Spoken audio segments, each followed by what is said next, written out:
is your thing. Every time we start a podcast, Bob's rubbing his hands together. You can probably hear it on the microphone. Today we are talking about 10 money books that changed my life. And the reason they've changed my life is because Bob read them. And they changed his life. So we're just going to talk through some of these books. We talked about them actually on a...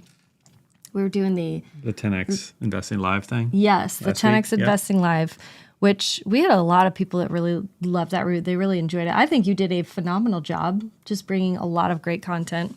Thank you, honey. I appreciate that. I don't know if we'll ever offer that again, but if we do... No, we will. It went over really well. A lot of people really enjoyed it, so we'll do it again at some point. And we even gave away this stack of books? Give away this stack of books close to it. To 2 different people. Yeah. So anyway, let's talk through some of these things. Let's see. Oh, yeah. Some of these people are Christians, but not all of them. Some of the authors. Yes, but not all of them. Yeah, I'm not someone who only learns from Christians. And if you do, that's fine.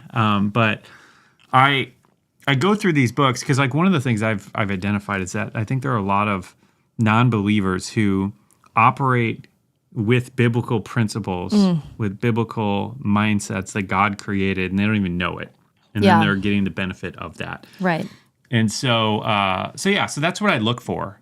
So when I'm reading a book that is written by a non-believer and somebody who maybe I just completely disagree with on a lot of things, I look for the things that I do agree with, the things that line up with the Word, that they've discovered that, I and other Christians probably should be tapping into as well, Right, because that's the thing. It's the principle. And I know you've talked to me at least about Warren Buffett and how you're like, that dude just tapped into the biblical principle and it works for him. And it doesn't matter that he's not a Christian. Yep. He's tapped into the principle, and that's gravity. What we need to do. Yeah. Yep. And so it doesn't really matter. I mean, I kind of have the feeling that if God can use a donkey to talk to someone, then he can use other people. Yeah. Yeah, now all that even said, if they don't, I'd rather, learn from a Christian. I'd rather read a book from a believer, and some of these are, but it's the principle that we're looking for. Yeah. It's the godly principle. Yeah. Right. Exactly. Okay, so chew the meat and spit out the bones is what you're saying. Yeah. Yeah. Great. I kind of think that camera might be slow. I'm just pointing that out to you in case we need to do something about it. But the other thing that we should note is that there's a lot more good money books than what you have on your list today. But also, pretty much the book that we wrote, Simple Money, Rich Life, if you don't already know. It's just, that really is, it took everything that you learned from these books and, distilled it into kind of a one-size-fits-all type of thing, right? Well, yeah, I mean... some of these are more topic not related. Not one size fits all, but just condense them all into one. Okay. One package. That's what I mean. I just meant they're not... Yeah. There's not one topic. It's kind of yeah, all of it. Yeah. Do you know what I'm saying? All-inclusive type thing. Yeah. So, it's all-inclusive. This that book. was something that I explained to someone, is that basically I took 100 books that I read on money and all these different things and rolled them up into this one book and just distilled it down into that. And so, that's kind of the shortcut, I guess. Yes. If you want... so if you don't want to read all these books, but you want the same meat, check out Simple Money, I pulled out a lot of Life. the nuggets out of a lot of these that we're going to be talking about today. Yeah. But some people have the time. But there's plenty more. A lot of these are really good books, and there's plenty more good in them. And some people have the time and love, just reading, going through everything. So, this is great. Okay, the number one that you put on here. You said my top 10 in no particular order, but you put the Bible at the top, and that is in particular order, right? I don't know. Maybe we'll push that down to number 5 if I had to rank them. No, the Bible... and it's the expected response. Of course you're going to say that. Right, who's your best friend? Whatever. Jesus. Yeah. Okay, all right. But it is true. The life-changing paradigm shifts that I've had about money, the biggest ones by far have come from the Bible. And that's why it has to be on this list. I mean, even though it goes without saying, it's still... Well, sure, but I think the other thing to point out here is that most people aren't saying, I need money advice. Let me go to the Bible to find it. Yeah. Yeah. I don't think enough Christians are thinking about that. Yeah. But we can, which is exciting. Absolutely. So that's obviously number one. And And Yeah, so forever in will getting be. just a little bit more specific with that, I would say 2 Corinthians 8 and 9, those two chapters, I mean, have really fundamentally, I think, just changed how we think about money a lot and the things that we do. 1 Timothy 6 talks a good bit about money. Proverbs was kind of where I got started. Like, it's like, whoa, the Bible talks about money, and like some super practical stuff all throughout Proverbs, some in Ecclesiastes. So those would be some places to start. Well, and one of the things I did, I read a book, and in this book, she laid out this idea of prayer, and she said, go to Ephesians, I think it's 2, and pray the Ephesians Prayer. Yeah. And it starts out, Lord, please enlighten the eyes of my understanding, that I may know what is the hope of his calling, the riches of the glory of the inheritance in the saints, and the surpassing greatness of your power towards us who believe. And I did it for a while, and I found that every single time I prayed, enlighten the eyes of my understanding, that is something different. We have two sets of eyes. We have eyes on the outside, and we have eyes inside, where you can close your eyes and you can walk through your house and know where things are, you know. Yeah. But there's also this, like, these spiritual eyes where you can see things in a new way.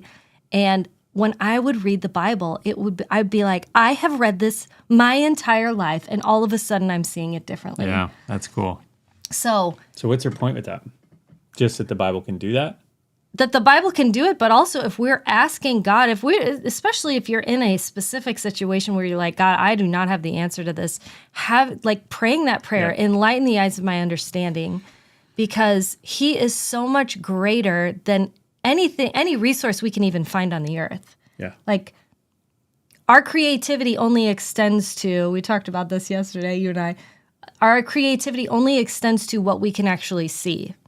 But God's creativity is so much far past that. Yeah. And I do believe he uses natural means, but all I'm saying is, if we pray to him, we have this unlimited creativity and unlimited resource God who can help us in ways that we can't help ourselves and that no other person can. Yeah.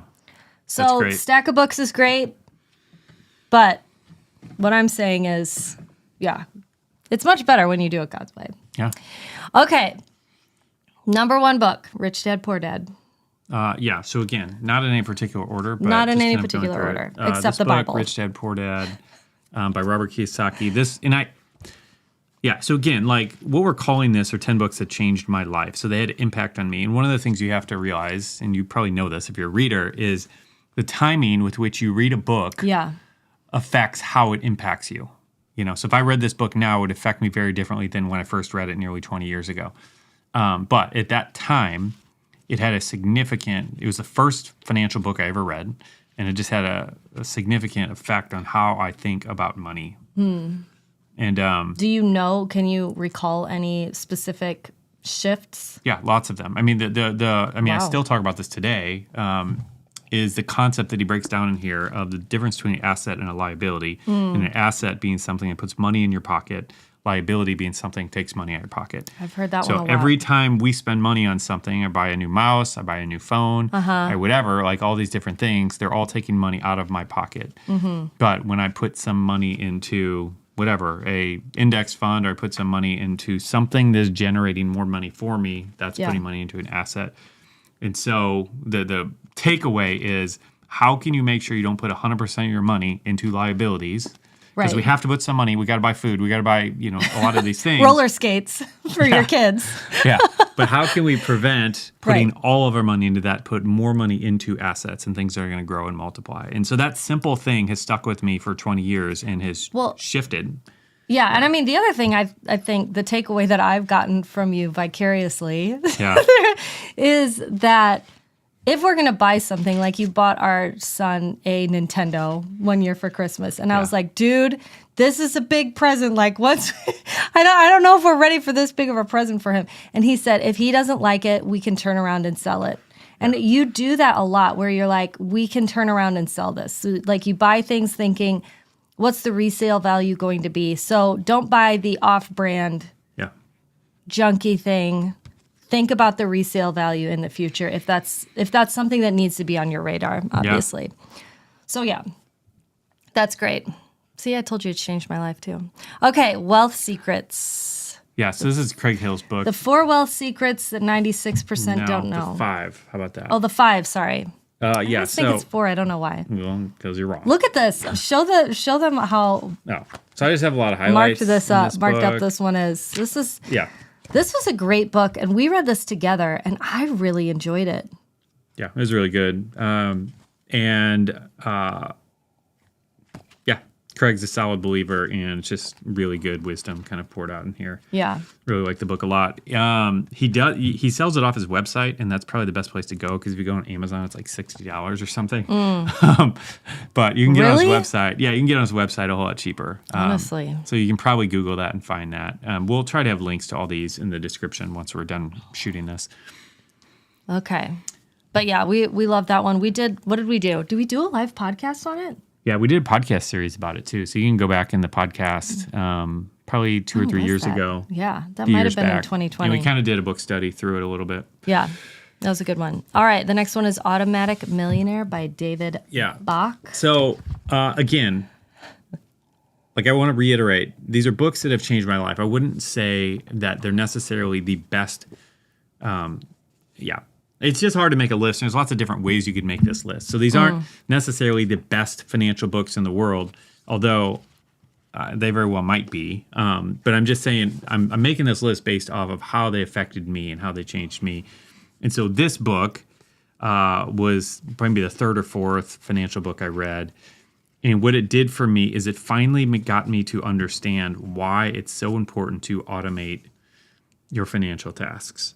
You know, we talk about this all the time in our book and in our True Financial Freedom class, but just this idea that, and in the 10X. Yeah, financially successful people do not depend on their willpower. And that is the lie that I always believed. I always thought they're smarter than me, they have more willpower than me, and that's why they're successful financially. And it's not about that. It's about making the important things automatic. And that's what this book helped me to get and to understand. And I had read a whole bunch of books. I had read tons of articles and whatever. And this was the thing that finally got me over the straw of, okay, I'm going to try to automate as many important things in my financial life as possible. It was the first book that finally got me to start saving, automating for retirement. Which is funny because I'm kind of thinking back. I don't know when you read this. Was this before we were married, after we were married? But probably right after we got married. Bob is the king of automating. We have a garden, and I remember the first garden we set up, you're like, I'm not going to remember to water this, so I'm going to set up a thing to water it every day. And I mean, it just is fascinating to me. And that's just one example of a lot where you're like, I don't want to do this every time. Yeah. Oh, how dare you? How dare me? But how you're just like, I do not want to have to remember to do this all the time. So you're just making it automatic, making it so that you don't have to think about it. Why not, right? Which is great. It's kind of like setting up your dentist appointment while you're at the dentist. When they're like, do you want to set up your next one? And in my head, I'm always like, I don't know what I'm going to be doing 6 months from now. I can't possibly set up. But it's so much easier to make the appointment and then cancel it. Yep. If I have to. Yeah, completely. So so this is one of those books where it's like, I gave you what you need out of the book. And it's and there's plenty more worth reading. But so you still recommend it? Yeah. So for people who haven't gotten that down, that's the nugget. I gave you the nugget. That's the life-changing thing. And the book is going to spend the rest of the time trying to convince you of that as well. And so if you need more convincing of that, the book will help you do that. Okay. Yeah, that's great. Okay, the next one is One Up on Wall Street. Is that what we're doing? That's what the next one is on the list. That's not on here. So some of these books I don't have any longer, and this is one of them. This is by Peter Lynch. What did you learn from this book?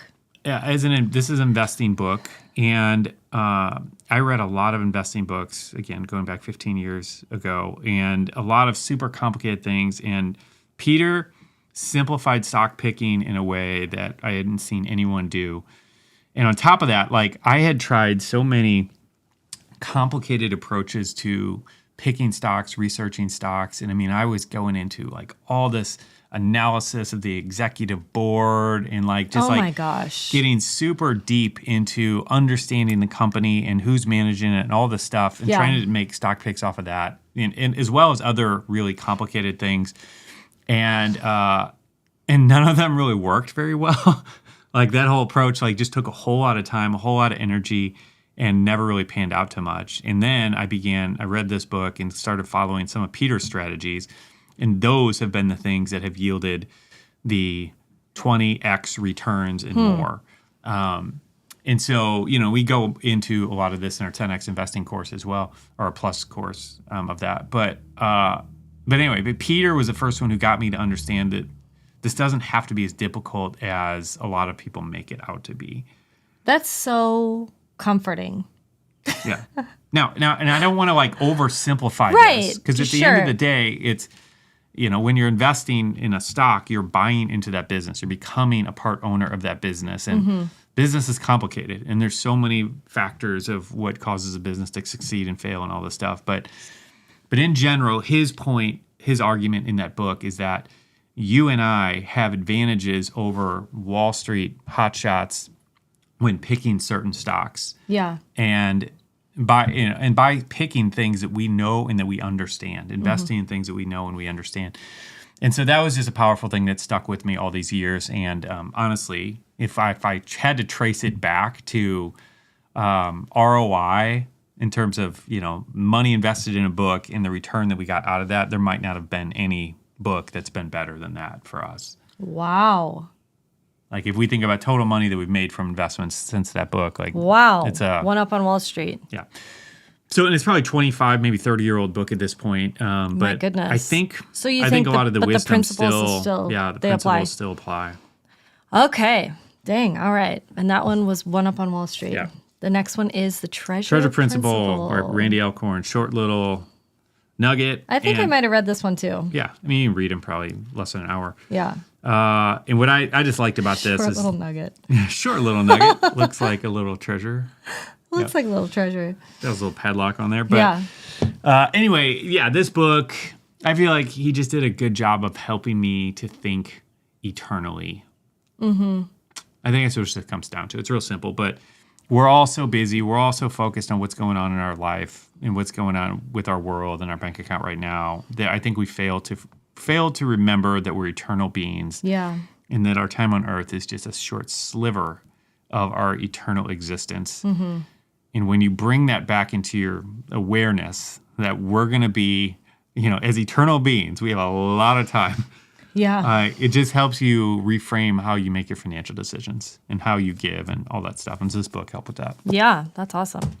Okay, the next one is The Psychology of Money. Yeah. Do you have this is a fairly recent one. I just read this probably within the last year or two. And it's just a really good book. Morgan Housel wrote it. It's blown up like crazy. Morgan is a boy? Yeah. A man. He's a boy. He's a grown boy. He's a little bit bigger. He's a grown boy.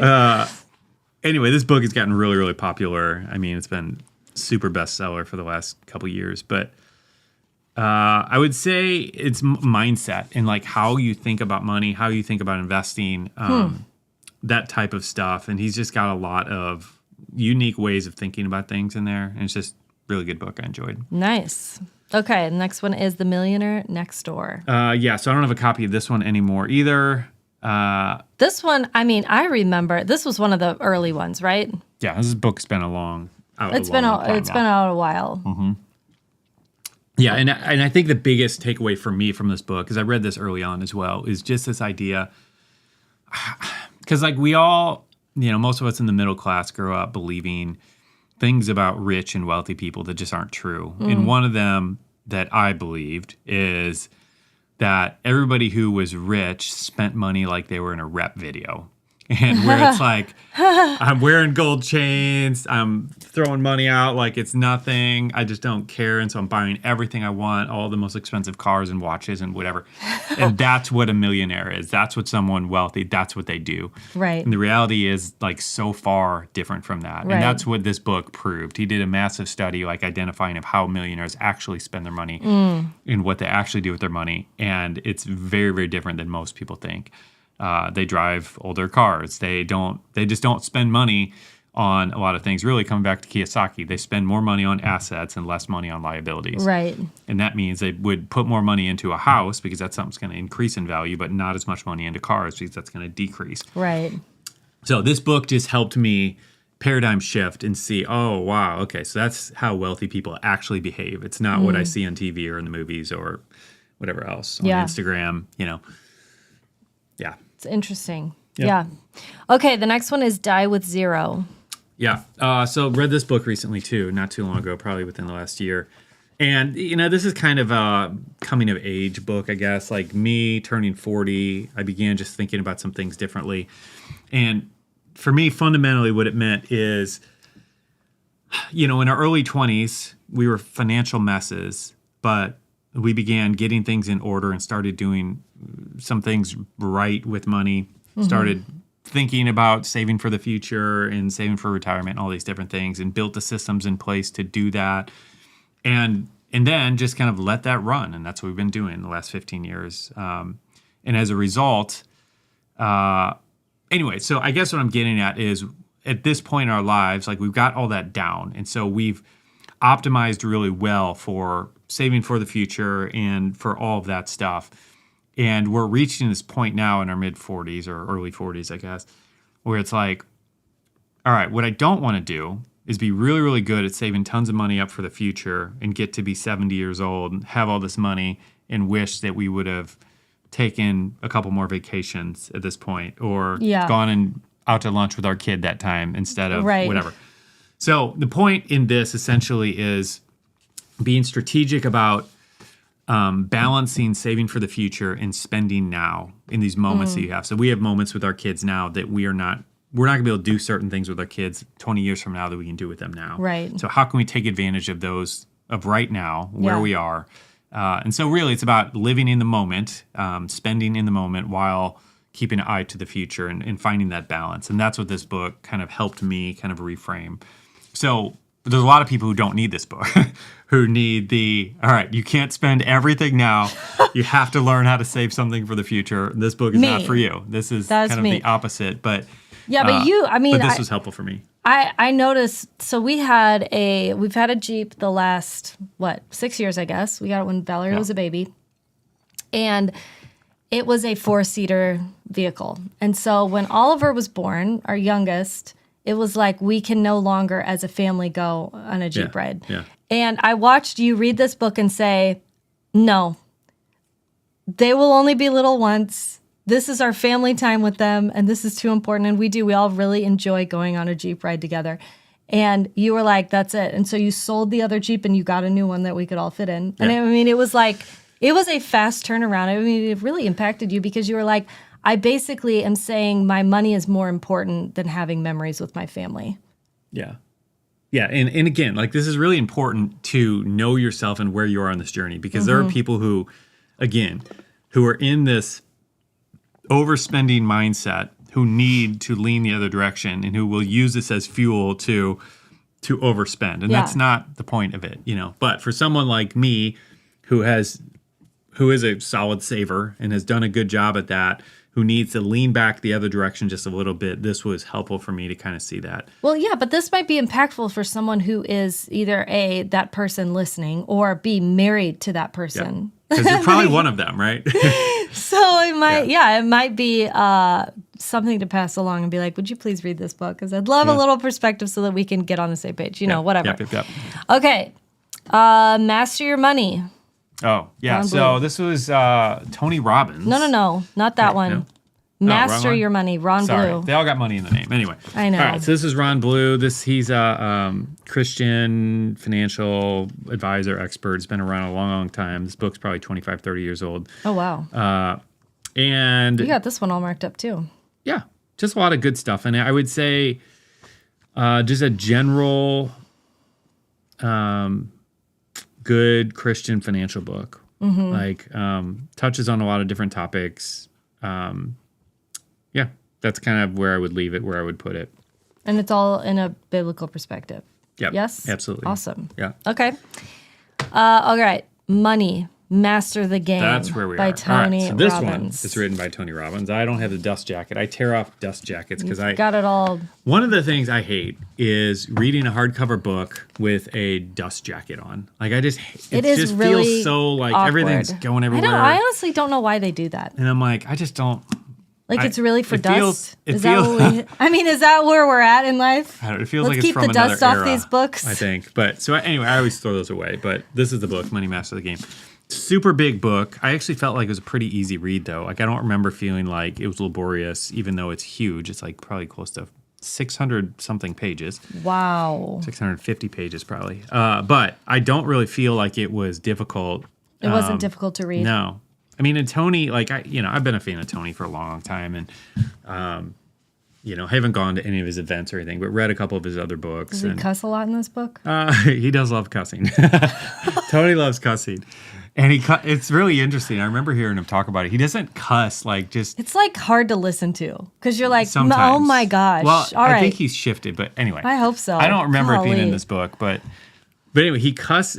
I heard him talk about why he cusses. He said it's a pattern interrupt. He said, like, I don't necessarily like cussing for the sake of cussing. I don't agree. But he said it gets people to like turn their heads, and he gets their attention by it or something. Anyway, whatever. Not if it's every other word coming out of your mouth, Tony. I'm not saying, again, like there's plenty about Tony Robbins I don't agree with, but this was his first money book that he wrote. And what I like about it is he used his leverage, his name, his influence to get in the room with some of the smartest and wealthiest people and to basically hold them to the sharing what they actually do with their money instead of what they talk about doing. But what do you actually do, Mr. Billionaire?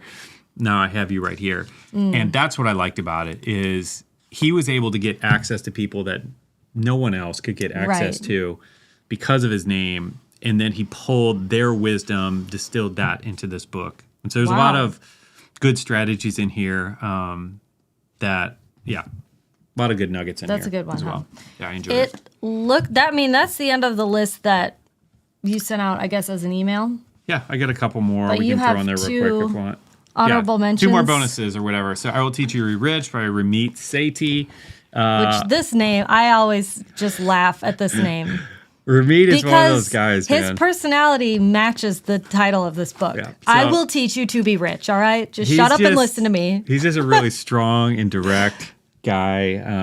And we go back a long ways. We both kind of started financial blogs around the same time. And anyway, I really like him. He's got a hacker mindset a little bit and how he thinks about things, some counter approaches to how a lot of people think about money and handle money. Well, and I like that about him. he's got that show on Netflix. He just got a show on Netflix, which is good for him, blowing things up there. Yeah. And then the other one I would add to the list is Atomic Habits by James Clear. Which this isn't really a money book, is it? It's not, but not specifically, but a lot of this applies to our money and our finances. And, like this was the #1 best-selling book in the world last year, I believe it was. Wow. Yeah. James. Yeah. And so, Way to go, man. James and I are not like super close by any means, but we Hold on. You're going to laugh at me, but there is a storm coming, and I think I might need to go grab some stuff from outside really fast. all right, great. Keep going. You got this. Okay, hon. Anyway, so James and I went to some different events together, and anyway, all that to say, we know each other a little bit, but he told me that, and I'm like, oh my gosh, I can't believe it. So one of the best-selling book in the world last year, which is crazy to think about. But anyway, so that is the list for today. I don't know if Linda has any other comments to add. We'll see. But I want to say hi to everybody who came on live. I see Karen and Judy and Nicole. Greetings, all of you, for commenting. I don't know if anybody else is here who hasn't commented, but that's why you got to comment if you want me to give you a shout out. But appreciate you guys all coming and hanging out. And let's see, what else? I think that's all we got for today. But if you want to go grab any of those books, they all should be on Amazon. And sorry, my screen just disappeared now. And they should be on Amazon. You should be able to get them from there. And, oh, she's not back. But we're having a storm. And it looks like we're still going. We made it. But anyway, all right. Well, I'm going to let this go. And we'll see you guys next week, Thursday at 1 p.m. Central. Come hang out with us on YouTube as we record live. Any final thoughts or words you want to share before we wrap this up? Whew. It is like, Windy? yeah, there's storms a brewing, Yeah. I don't think I have any final thoughts. Any final thoughts? Okay, great. No, but I am glad you read all these books. Yeah. Thanks for changing my life with them. You're welcome. Yeah, so in the comments, let us know what books you would put on this list. I'd love to just kind of keep a running list of what are some of those books that have changed your life. Yes. That'd be super, valuable and helpful as well. Hey, Vicky. Hey, Lady Eileen. The author of I Will Teach You to Be Rich is Ramit. How do you say his last name? Sethi. Sethi, I believe. His first name looks like Ramit. Yes. It's not pronounced It is not Ramit. It's Ramit. I am aware of that. We'll put links into these in the description when we get off here. So you can check them out there over on YouTube. We'll have them in there. Uh-huh. All right. All right. Have a great day. Adios.